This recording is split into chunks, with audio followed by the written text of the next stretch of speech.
नमस्कार। सभी को स्वतंत्रता दिवस की हार्दिक बधाइयाँ। और आज हमारा देश जो है 75 वर्ष पूरा करने जा रहा है आज़ादी का। और हम सभी खुशी से, क्योंकि चारों ओर झंडा फहराए जा रहे हैं और चारों ओर हर्षोल्लास है, और हम सभी खुशी से आज़ादी के अमृत महोत्सव मना रहे हैं। तो खुशी का तो समय है ही, लेकिन हम इस खुशी को और सार्थक और इस महोत्सव को, आज़ादी का अमृत महोत्सव को और सार्थक रूप दे सकते हैं यदि हम थोड़ा सा कुछ अपने हृदय को टटोलें। तो हम अगर कुछ प्रश्न को अपने आप से करें कि क्या हम सच में आज़ाद हैं? क्या हमें आज़ादी मिली है अज्ञानता से? क्या हम सच में आज़ाद हैं अंधविश्वास से? क्या हम सच में आज़ाद हैं क्षेत्रवाद, जातिवाद से, गरीबी से, भुखमरी से? तो आप पाएंगे कि हम सच में आज़ाद नहीं हैं। और जब हम की बात करते हैं तो मैं अपनी बात नहीं, ये 100 करोड़ देशवासियों की बात होती है। और आप सच में अगर हृदय को टटोलेंगे तो आपको ये जवाब मिलेगा कि नहीं, हम पूरी तरह से आज़ाद नहीं हैं। इस स्वतंत्र भारत में भी बहुत सारे लोग ऐसे हैं जिनकी दुर्दशा है। तो अगर हम इन प्रश्नों को करते हैं तो हम कैसे इस महोत्सव को और बेहतर रूप से मना सकें, इसका भी हमें प्रेरणा मिलता है। तो अब हम जब इस प्रश्न को करते हैं तो फिर हम सोचते हैं कि हमें क्या करना चाहिए। हम और सार्थक रूप देना चाहते हैं इस आज़ादी के महोत्सव को। तो हम कैसे सार्थक रूप देंगे? यह सबसे पहले मंत्र है इसे सार्थक रूप देने के लिए। सबसे पहला प्रण है इसे सार्थक रूप देने के लिए कि सबसे पहले हम अपना ख्याल रखें, अपने स्वास्थ्य का ख्याल रखें। आसन व्यायाम को अपने जीवन में लाएं, स्वास्थ्य और सात्विक खाना खाएं, अपना और अपने स्वास्थ्य परिवार वालों का ख्याल रखें। क्योंकि हमें पहले स्वस्थ रहना पड़ेगा, तभी हम अपने देश के लिए किसी भी तरह से योगदान दे सकेंगे। तो पहला हमारा मंत्र होगा, प्रण होगा कि हम अपना ख्याल रखेंगे। दूसरा प्रण होगा कि हम सेवा करेंगे, क्योंकि सेवा एक ऐसा शब्द है कि बहुत सारे लोग को स्पष्ट नहीं है कि सेवा वास्तव में क्या है। क्योंकि बहुत सारे लोग कहते हैं कि मैं भी तो सेवा कर रहा हूँ, मैं बैंक पर ड्यूटी करता हूँ, मॉल में ड्यूटी करता हूँ, वो भी एक तरह का सेवा है। मैंने पब्लिक सेक्टर में सर्विस किया है, मैंने बैंकिंग में सर्विस किया है, मैंने आर्मी में सर्विस किया है, सेवानिवृत्त हुआ हूँ, है ना। तो वास्तव में ये सेवा नहीं, सेवा एक तरफा होता है। सेवा का सीधा इसे हम कह सकते हैं कि सेवा एक तरफा होता है, इसमें कोई पाने के एक्सपेक्टेशन नहीं होता है। और यहाँ पर आप पैसा लेकर के ड्यूटी करते हो, कोई काम करते हो, तो ये वास्तव में सेवा नहीं है। तो सेवा कैसे कर सकते हैं? सेवा आप कैसे कर सकते हैं? तो क्या आप अपने 24 घंटा में से आधा घंटा बिना कोई एक्सपेक्टेशन का किसी बच्चे को पढ़ा सकते हैं? ये सेवा है वास्तव में। ठीक है, एक दिन नहीं, ठीक है, आप 7 दिन में एक घंटा के लिए क्या कुछ बच्चों को फ्री में पढ़ा सकते हैं? तो ये एक तरह का मानसिक सेवा है जिसमें आप अपने ज्ञान को बांटेंगे। ये मानसिक सेवा है। क्या आप शारीरिक सेवा के रूप में क्या सप्ताह का 7 दिन में एक घंटा के लिए अपनी सोसाइटी को साफ सफाई करने में, उसके मेंटेनेंस में कोई सहायता कर सकते हैं शारीरिक रूप से?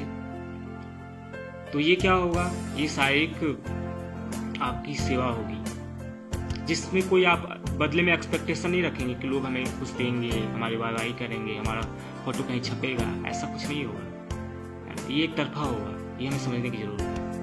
क्या आप आर्थिक रूप से, जो लोग 1 लाख कमा रहे हैं, क्या अपने आमदनी का 2 से 3%, 3 से 4% क्या आप दे सकते हैं किसी गरीब के लिए, उसके खाना के लिए, आहार के लिए, पढ़ाई के लिए, उसका घर बनाने के लिए दे सकते हैं बिना कोई एक्सपेक्टेशन का? ऐसा नहीं कि आप उसके बदले में ब्याज लेने लगे, ऐसा नहीं। ये जो है सेवा नहीं है। तो अगर हम ऐसा कर सकें तो समझिए कि जो 100 रुपया कमा रहा है वो 4 से 5 रुपये, जो 1000 कमा रहा है वो 40 से 50 रुपये, जो 10,000 कमा रहा है वो 400 से 500 रुपये, इस तरह से जो 1 लाख कमा रहा है वो 4 से 5,000 रुपये। अगर आप 1 महीना में नहीं कर सकते, 2 महीना में, 3 महीना में कभी आर्थिक रूप से, और ये व्यक्तिगत निर्भर करता है, क्योंकि हो सकता है कि आपका बड़ा परिवार है, विभिन्न तरह की समस्या से जूझ रहे हैं, तो उसमें कोई बात नहीं है। लेकिन ये भाव अगर अंदर रहेगा तो आज नहीं तो कल आप सेवा करेंगे। तो अगर हम ऐसा भाव लेकर के चलें कि कुछ परसेंट कुछ हम सेवा में देंगे, बिना उसके बदले में हमें कुछ नहीं चाहिए, ये आर्थिक सेवा हुआ। तो इस तरह से हम जब सेवा अपने जीवन में लाएंगे तो समझ लीजिए कि हमारे देश में बहुत सारे लोग अब सक्षम हो चुके हैं सेवा करने के लिए। ठीक है, आर्थिक नहीं तो शारीरिक रूप से कुछ कर दीजिए, मानसिक रूप से पढ़ा लिखा दीजिए कुछ लोग को, आर्थिक रूप से कुछ दे दीजिए, किसी को खिला दीजिए। तो सेवा को हम अपने जीवन में लाना पड़ेगा। और तीसरा है कि हमें ब्रह्म भाव अपने जीवन में लाना पड़ेगा, क्योंकि वास्तव में हमारी सार्थकता जो है हमें अपनी चेतना को, अपने मन को विस्तृत करने में ही है।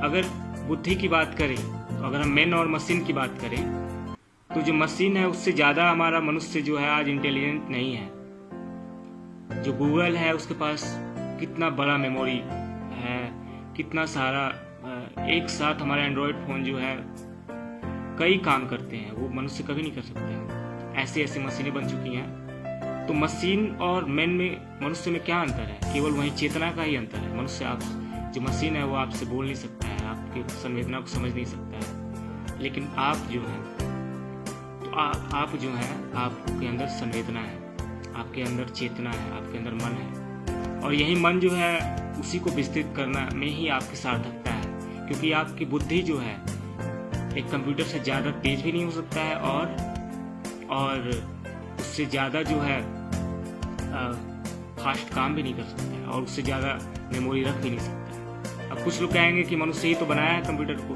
तो मैं कहूँगा कि एक कंप्यूटर को बनाने के लिए करोड़ों लोग का योगदान है। आप इसे समझना पड़ेगा। रोज रोज रोज रोज और लाखों लोग लगे हुए हैं इसको और बेहतर बनाने में। तो आपका मन, आपका इंटेलिजेंस जो है एक है, और इस मशीन को बनाने में करोड़ों लोग का माइंड लगा हुआ। ठीक है, इसलिए ऐसा प्रतीत होता है, और आप इसको कभी जीत नहीं सकते। तो मशीन और आप में चेतना का अंतर है। तो अपने ब्रह्म भाव लेने का मतलब हुआ कि अपने मन को विस्तृत करना, अपने मन ब्रह्म भाव में रहना। तो जब ये भाव हम रखेंगे, इसका मतलब क्या हुआ कि हम सभी से सुंदर व्यवहार करेंगे। क्यों? क्योंकि हम मानेंगे कि वो ब्रह्म का रूप है। हमारे अंदर से वो जो छोटा बड़ा, जाति पाति, ना ऊंच नीच, सब खत्म। हम सभी मानेंगे कि एक परिवार है ईश्वर का, और हम सभी उन्हीं के पुत्र हैं। और क्या है ना कि ये मन जैसा भाव लेता वैसा हो जाता है। इसलिए अगर आप ब्रह्म का भाव लेंगे तो अंततः आप ईश्वर को ही प्राप्त हो जाएंगे। तो इतना कह करके अगर इस तरह से हम चलेंगे तो हो सकता है कि हम, और इस तरह का प्रण लेंगे अगर हम, तो इस आज़ादी के महोत्सव को एक सुंदर रूप दे सकेंगे और इसको सार्थक बना सकेंगे। और आने वाले 100 और 25 साल में जब हम 100वीं वर्षगांठ मनाएंगे, तब हमारे पास सबसे सशक्त देश होगा, सबसे शक्तिशाली देश होगा, और हम फिर से विश्व गुरु बनेंगे। तो इतना कह करके सबको फिर से आज़ादी का, स्वतंत्रता दिवस की हार्दिक शुभकामनाएं। मैं Mithilesh Kumar, assistant professor, NIMS university, Jaipur, Rajasthan. नमस्कार।